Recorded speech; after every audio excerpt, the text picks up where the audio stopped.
ihtiyat bolup kaygıgam türergim.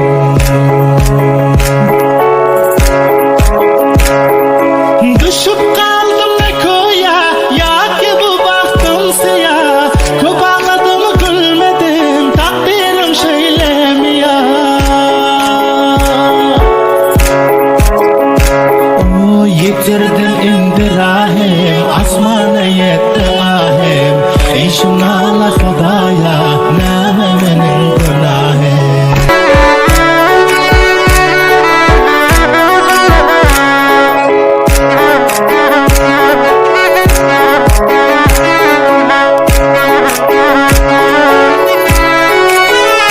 O ten kalmadı medarım, sensiz yaşap çınarım. Bihuda soldu gitti cavan ömrüm baharım. Yoktur gözümde gül ki, zundan özgenin mülki. Ya ki bu gamlar bilen ölüp gidermen belki.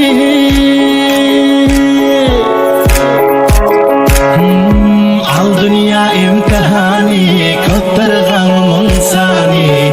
Geza bilmedim sende, bilip başkalar yani.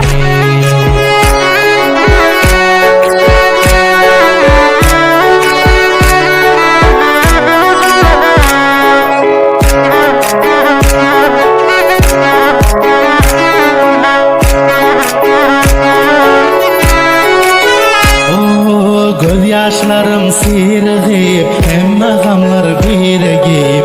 Kalbimin igesi yok, yörün bundan irigip. Hemme üstümden güler, dertler sinam ediler. Ulan ne bir armandir, derdi bar kulak salar.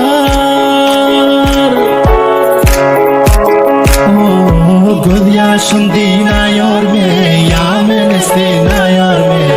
Ya var hamiyat ya deştip, ya rahme inayor mi?